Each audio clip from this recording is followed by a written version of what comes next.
Saya membuka jasa penukaran uang baru untuk lebaran. Dengan jasa penukaran setiap 100.000 saya ambil 5.000 sebagai jasa untuk reseller maupun yang bukan reseller.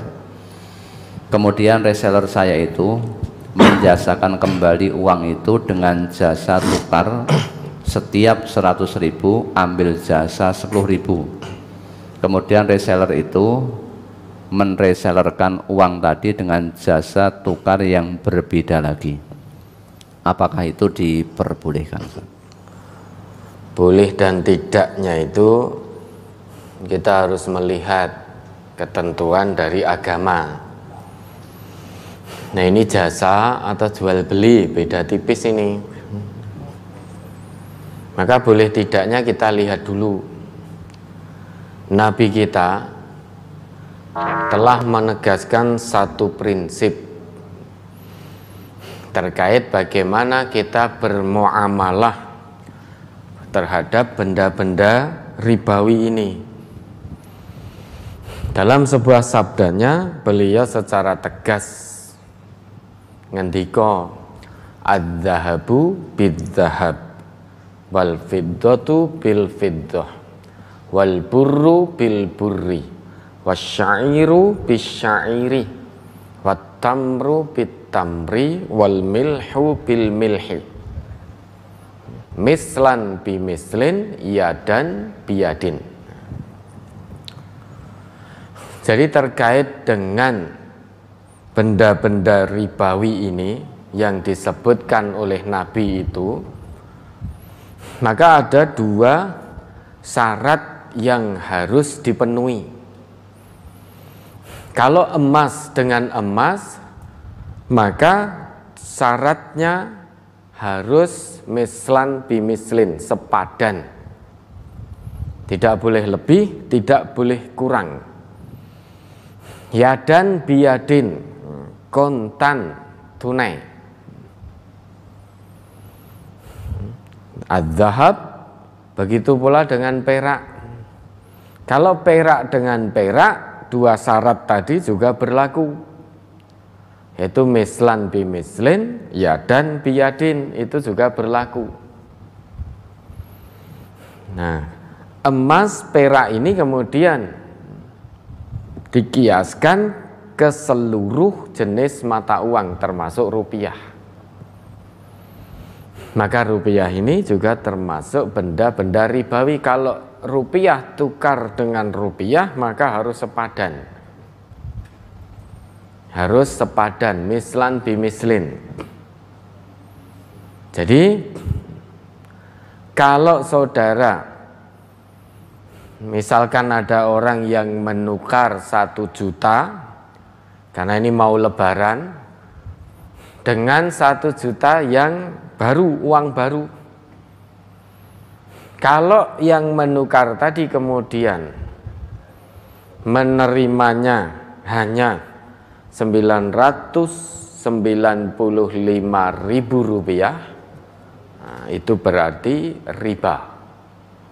Meskipun sama-sama ridho biridho, meski sama-sama ridho, yang namanya riba tetap riba. Tidak peduli apakah saling ridho atau tidak. Kalau riba, tetap riba. Jangan dikira orang yang pinjam di bank pelecet itu juga tidak ridho biridho, itu juga saling ridho. Nah, makanya kalau saudara penyedia jasa tersebut 1 juta, maka serahkan. Nah, ada serah terimanya sama persis 1 juta. Jadi 1 juta uang lama, saudara ganti dengan 1 juta uang baru. Akad pertama selesai dulu. Jadi 1 juta uang lama, saudara berikan 1 juta uang baru. Sudah selesai. Habis itu akad kedua. Ya, saudara bisa bilang kepada pelanggan tadi, Pak, Bu, Mas atau Mbak, lah saya itu ngantri sejak pagi. Dari pagi antrinya sampai siang untuk nukar uang di bank ini. Di samping itu saya nukarnya juga di Solo. Ada ongkos bensin, makanya ini saya ambil jasanya. Lah sekarang tinggal panjenengan bayar jasa ke saya. Jasa antri saya di bank yang memakan waktu juga sebagai jasa uang ganti bensin saya. Nah itu sudah beda akad. Itu namanya jasa. Tapi kalau langsung dipotongkan serah terima dari tangan ke tangan yadan biyadinnya, yang menyerah, yang menukarkan 1 juta, kemudian saudara terima, kemudian saudara beri 995.000, berarti itu ada riba. Ke 1 juta, serahkan 1 juta dulu, habis itu baru minta uang jasanya. Nah kalau demikian boleh, karena akadnya sudah berbeda. Akad yang pertama tukar menukar, dzahab bidzahab, rupiah birrupiah.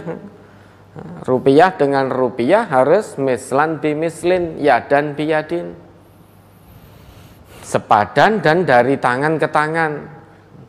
Artinya kalau yang tukar uang lamanya 1 juta, jenengan beri uang baru pecahan, itu juga harus sejumlah 1 juta, yadan biyadinnya terima dulu. Nah sesudah itu saudara bisa meminta uang jasa. Nah, uang jasa, jasa panjenengan atau saudara tadi antri nukar di bank, kemudian juga jasa ongkosnya, lah itu baru boleh, tidak riba. Tapi kalau langsung cul-culan begitu, langsung potong, lah itu ada ribanya. Ya, ada lagi.